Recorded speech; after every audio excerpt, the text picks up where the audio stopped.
Real talk when it comes to women and business. Welcome to the Real Businesswomen of Charlotte, featuring a diverse and global body of women who are knocking it out of the park in business and entrepreneurship. Together, we'll share real practical advice, exchange real stories, and have real talk that will help us to level up our businesses and our brands in a way that will preserve our greatest asset, womanhood. Welcome back to another episode of the Real Businesswomen of Charlotte. I'm Shanda Millner, along with my partner, Dr. Kozachuk. We are your host, and we are coming to you bi-weekly, bringing you some awesome local and global women that are not only being successful in their business, but they are definitely some game changers and some trendsetters in their communities and industries. And so Dr. Kozachuk and I, we do this, we bring these amazing women to you on our Facebook Live platform at this time, where we're having really unscripted, real conversations around professional and personal challenges, along with lifestyle balance. So we thank you all for chiming in. We thank our loyal listeners that chime in with us on a bi-weekly basis, and those that have pre-registered for this real talk are allowed to enter in some questions as we are having this conversation, and at the end we would address those questions to our guest. So to our new listeners, be aware that you can pre-register for these bi-weekly conversations so you can feel live and a part of these conversations. So good morning to everyone. Thank you for joining. Let's get the morning started with our awesome guest. I'm so excited. Straight from the UK this morning. Well, this morning to us and afternoon to her. But we have Carolyne Opinde. And if I mispronounced your name, take time to address that. But we welcome her this morning. She's actually the owner of NGO Whisperer. That's WHISPERER, NGO Whisperer, which they provide technical support to nonprofits. She's also created the NGO Whisperer magazine. She has a talk show and master classes. She's also a certified project management professional and has been recognized on many occasions through her leadership awards. Good morning from Charlotte and good afternoon in the UK. Good morning to Charlotte. Good afternoon to all the listeners in Africa, in the UK, and elsewhere where we work in the NGO Whisperer. Awesome.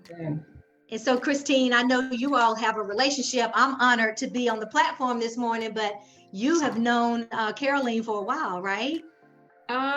We've never personally talked. We've been Facebook friends,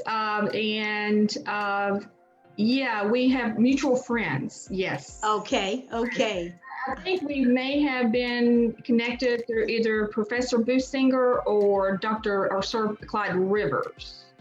Yes, it was Clyde Rivers, and the NGO Whisperer actually appointed or nominated you for International Women's Day recognition. You are one of the 30 women that we recognized at the beginning of this year. Remember, March is the International Women's Month. And Dr. Kozachuk was one of the amazing women that were recognized, nominated by someone who will remain anonymous. And we recognize her for the amazing work that she does with Every Girl Wins. Yes, thank you. See, Christine is so humble. She doesn't even mention those great things. So congratulations, Christine. Thank you. Awesome. Well, Carolyne, again, we are honored to have you. We see that you're definitely a productive businesswoman, meeting the deadlines for your magazine and creating the learning lessons for your master classes. But we'd like to kind of start off on a fun basis, kind of share that fun side of Carolyne with us, and let us know how you spend your effective free time, if you will. So obviously with lockdown, there isn't much doing right now in terms of, how I would like to spend my spare time.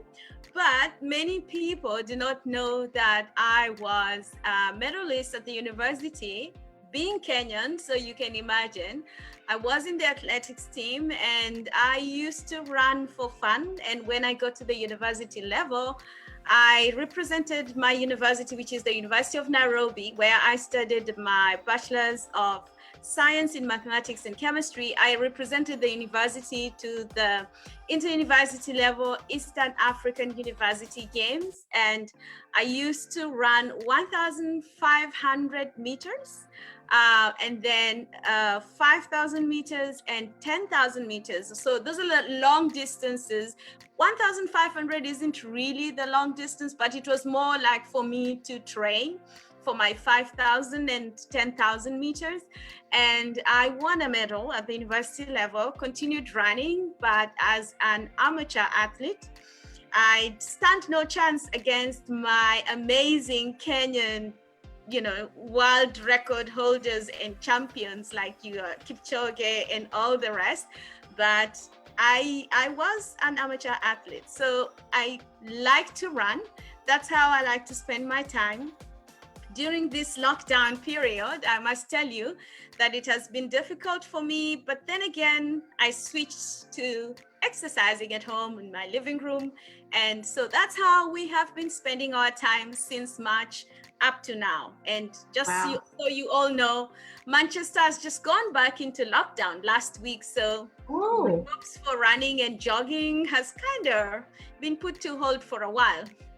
Oh, okay. So they went back on lockdown because I remember them stating that it had opened, but then it's back on lockdown again. Okay. Because I do classes in Kenya. So that's how, I keep up with, Kenya opening and closing and different things like that. So very impressive. Very impressive. I did not know that you was a runner. That's impressive. And Christine, she says amateur. I mean, all of those meter runs or whatever, that's not amateur to me. But that's not amateur. Anywho. Very, very impressive. You are a very impressive woman. And, working in Kenya for myself, working in Kenya, with so many women and so many girls that I'm working with. And I see, the struggles that you have and you've had and how you're working through all this. So as a business woman in Kenya, what has been your struggles and what has been your successes? So I left Kenya many years ago. Okay. Let me take you back to a little bit of my history. So I was born and brought up in Kenya, went and studied at the University of Nairobi, completed, and my desire was to be a scientist. But then I was introduced into the nonprofit sector. At first I thought I was going to volunteer my time after doing all my science-related job. At that point, I had two options. The first option was to venture into science, as a scientist and maybe go into chemical engineering and study that. Or, because I was a mathematics and chemistry double major, I thought maybe I can also work in the Central Bank of Kenya. So those were the two options that I had in mind, And then I went into a meeting with this wonderful organization called I Choose Life Africa. By then it was a HIV prevention program at the university level. Okay. And they offered me an opportunity to work with them. And I thought I was going to volunteer in the evenings because that's when you meet the university students. During the day they're in class. And I found out at that meeting that I had actually gotten myself a job after like 5 minutes of an interview. And that's how I got into the nonprofit sector. So I worked with them for 5 years. Mm-hmm. And then I was looking for international experience. So then I signed up to work with voluntary services overseas and moved to South Africa. So I have lived in South Africa for 10 years, became a resident. And now, since last year, having married my handsome husband. Oh, congratulations. Moved to the UK. So even though I don't live in Kenya, Right. I have very close ties with programs that are implemented there, and therefore I feel I can still speak about it because I still work with organizations there. Right, exactly.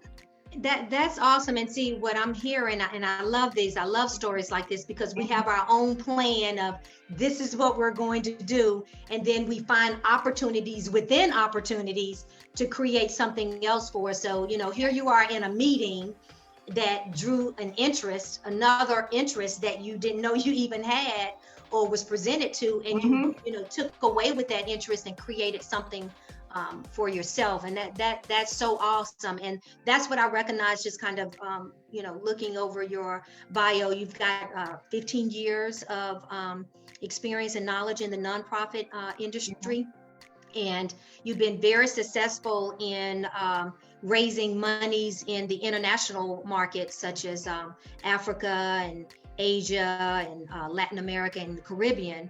And so with me, Christine, you already have a very successful nonprofit. I am just now getting mine is not a nonprofit. Okay.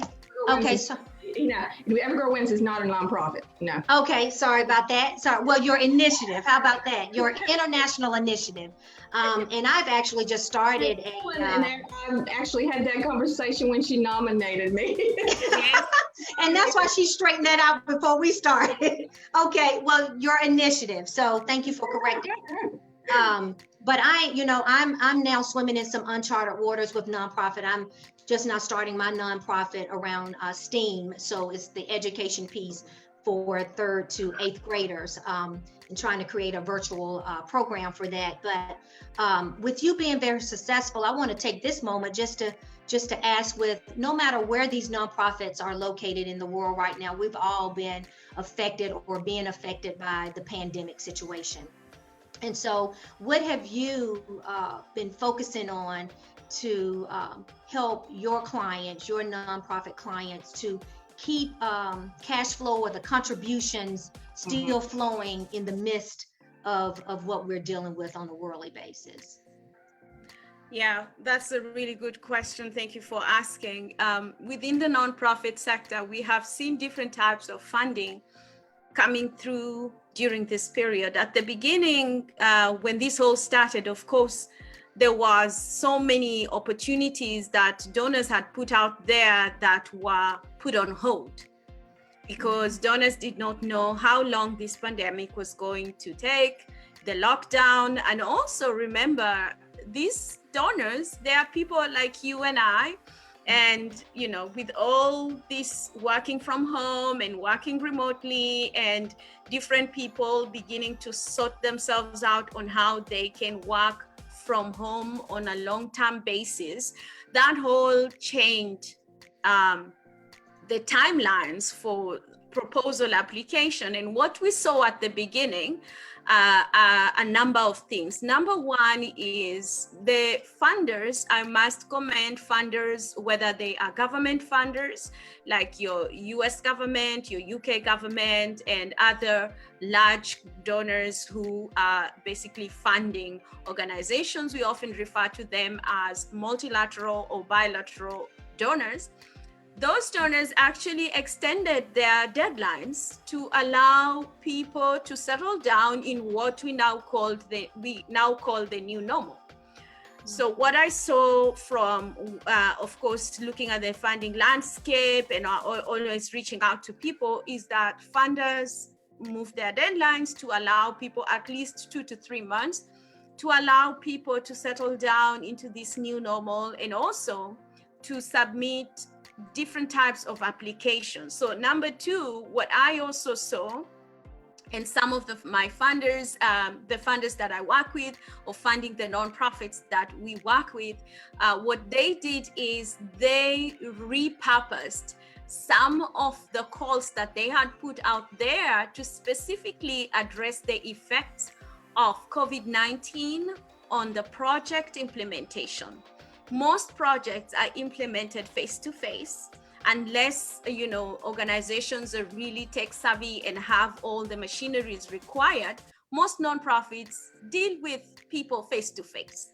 With COVID-19, most of them had to down their tools and change from their usual service delivery to now providing humanitarian or emergency support to their clients. So funders were allowing grantees, as we call them, or nonprofits, organizations receiving funding from them, to actually use the funding to provide humanitarian support. So that's number two, what I've seen happening in the nonprofit sector. So with that in mind, the support that I had to give, or the NGO whisperers we had to give to our clients, is now to work on, compliance and risk management. And that is one of the services that we offer, because you have to update your funding agreements, the forms that you have filled to say these are the activities that we're going to implement.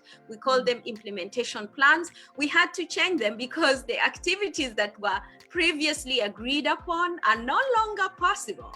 So we had to update them. So those are the kinds of the support that we offer to organizations that were given the opportunity to repurpose funding and change it into humanitarian services. Lastly, what we saw is that other funders who are in the process of releasing new call for proposals or response for applications repurposed them and focused on funding their existing grantees. Meaning, if I was funding, let's say, Christine Kozachuk's social enterprise, which is what I call Every Girl Wins, it's really a social enterprise. It is a business that's giving back. So then I would say, I'm only going to fund my existing clients and not any new one. Why was that so? And why did most donors do that? To ensure that whatever issues their existing clients are facing, whether it's changing their whole project implementation plan or program model, that they have extra funding to be able to address that. Another important thing which people really don't understand is people in the nonprofit sector, they have a big heart. And they're usually the first ones to step out there when there is a crisis, regardless of their program model. Yeah. So with COVID-19, guess what happened? Many governments allowed nonprofits to continue to operate, but to provide humanitarian service, that is delivering of food parcels to people, delivering shopping or groceries to elderly people in the society, or people with disabilities, or people who are just incapacitated.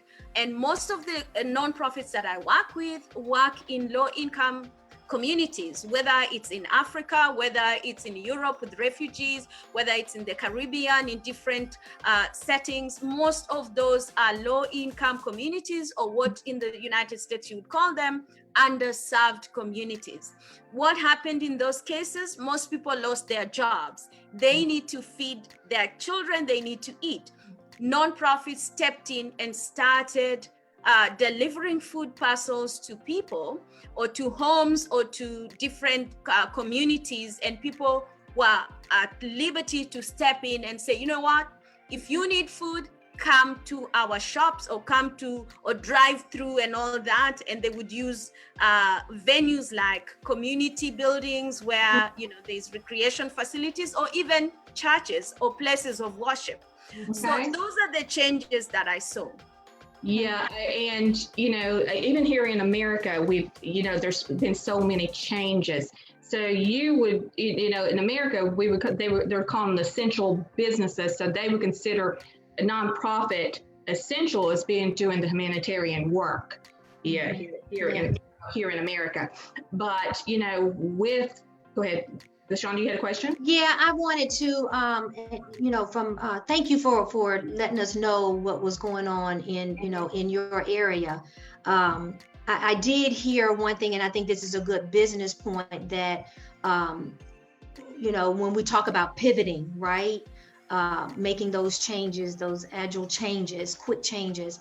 One thing that I did hear you say is to kind of look at compliance, and what I would kind of say, mission and our vision, kind of going back at those pandemic times, or those these uncertain times, that sometimes we may need to go back and visit our mission, what our company missions are. So just kind of pulling out some business aspects of even, you know, some things that the nonprofit, which a nonprofit is a business, on things that you need to do when you are in that few minutes of a panic mode, or needing to pivot in order to keep being sustained. So I heard you kind of say that the compliance side, which I kind of pulled that out as the business side, that we had needed to, you know, maybe step back to and revisit our mission, and our business plan may have changed for a moment because of these uncertain times. So thanks, Christine. And I love the fact that you went to risk management. I love that, how you had to incorporate that, you know,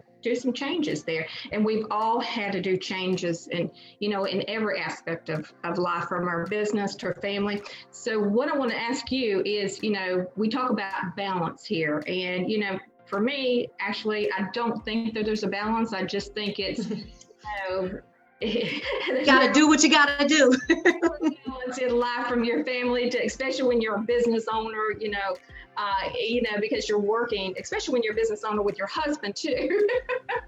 It's 24/7. How do you balance time with your family and work? How do you balance it? If there's even, like I said, if there's even anything called balance, that I won't call it. I manage my energy. I manage my energy to make sure that I have enough energy for everything that I need to do. And where I feel overwhelmed, I take a step back. And sometimes it's been difficult, because I must confess, I am a recovering workaholic, not alcoholic. Workaholic. Yes.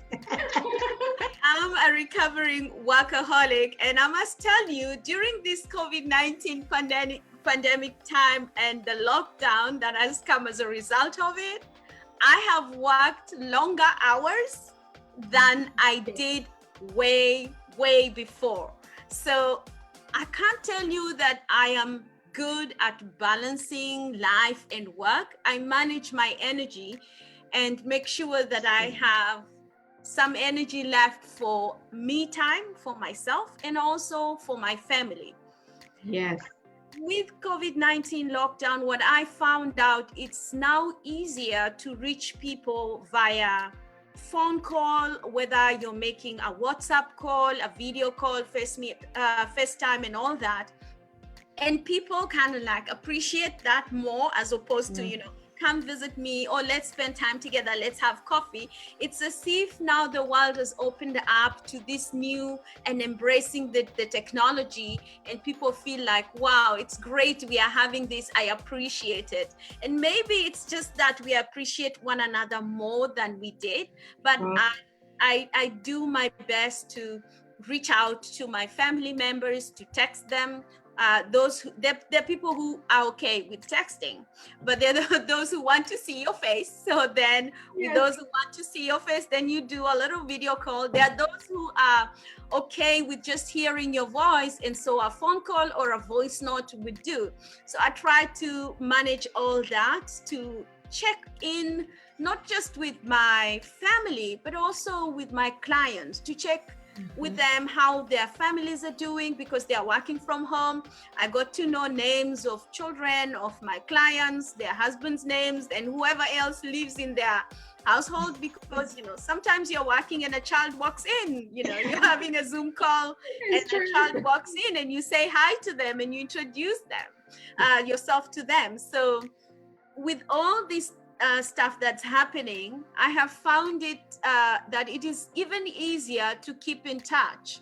And it also the fact that we need to check in on each other, because I must tell you guys, the last few weeks, let me say the last 1 week in South Africa, people that I have worked with, one of my clients lost both her mother and father 1 week apart, 1 week after another. And it's just a little reaching out to each other every day that makes a whole difference. 2 weeks ago, these two amazing grandparents were alive and well, and now they are no more. And, it just makes you wonder, if I don't check on people every day, one time I might reach out to someone to call them, and I might find out they might not be there, and there's regrets that come with it. So I have pulled my socks up, and I'm doing a better job now. Yes, and I totally agree with you with that, with, reaching out. And I'm a true believer. LaShonda and I, we've always done that even before we started being business partners together. And even if it's like a little text that says, I'm thinking of you with a little heart, that means so much to someone, especially when they're having, one of those days and you don't know they're having one of those days. That can mean everything to them. Absolutely. And what I'm finding too is people are being, we as women have a hard time in opening up to other women, and I'm seeing during this time that we are being a little more vulnerable with each other, being open and really sharing who we really are. And out of those just conversations, friendly conversations, I found there's some collaboration opportunities, some type of synergy that's, brewing up within that relationship. So, so I see COVID as being maybe the bad side of COVID and the good side of COVID. And definitely I see a lot of relationships that have bridged. Yeah. Yeah. Well, I have one more question for you. It's the last question, because I really want to hear this question. This is just one of those out of the box things. So when you was a little girl, and you dreaming of, your future.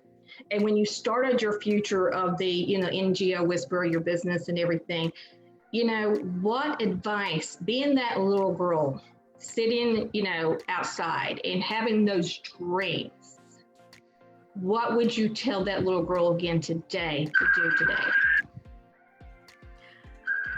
When I was a little girl, I had a dream of becoming a doctor. I wanted to become like my dad. My dad was in the medical profession, and there were so many doctors around us. And because they made people feel better and safer, I always felt safer with my dad around me, because I knew he would protect me. And if I was ill, he would give me some medicine, and within no time, I would feel better. So I wanted to be that person to people. Unfortunately, it did not happen that way. And for a very long time, I wasn't very happy that I was not a doctor, going through the University of Nairobi, studying mathematics and chemistry. And now looking back to your question, looking back at that little girl who used to play doctor, and most of the time I would accompany my dad to his practice. And later in life, when he retired, he opened his own practice as a pharmacist, with his business partner, and we would help out. And so I would tell myself to embrace everything that comes, because working in the nonprofit sector has given me so much satisfaction. And I believe the heart that I had when I wanted to be a doctor to help people is the same heart that is still here, and probably grown bigger and bigger, and opened up not just to a few patients in Kenya, but to the whole of Africa, nonprofits that I work with, and clients that I have in the European region, in the United States, and in the Caribbean and Latin America region. So that same heart that I had, I believe I'm a believer. I'm a Christian. I believe in God, and I believe that we are destined for great things. And so my greatness was not just limited in being a doctor, but reaching out to the whole world through the NGO Whisperer. So that's what I would tell the little girl. I absolutely love it. Absolutely beautiful. Yes. I mean, it's, we only, what God, we think, like you wanted to be a scientist, you were saying, but God has other plans for us. We're doing exactly what God meant for us to do. For me, Every Girl Wins, that the NGO Whisperer, helping others, nonprofits, and, just being a humanitarian and being, a civility for all. Making sure that, so I absolutely love it. Well, we're at the end of our time. But I want to thank you so much for joining us and giving us a little, background on you. But the marathon thing, I love it, and it's not. That's right. It's not amateur. But I want to thank a few people that is watching us today. Actually, Sir Clyde Rivers, thank you so much for watching us today and listening to us. And Armor Birchfield, thank you so much for watching us today and listening to us. So thank you both for that. And you can watch us on YouTube, Facebook Live. Connect with us on all of our social media under the Real Business Women of Charlotte. Stay tuned on August 20th for another incredible episode with the Real Business Women of Charlotte.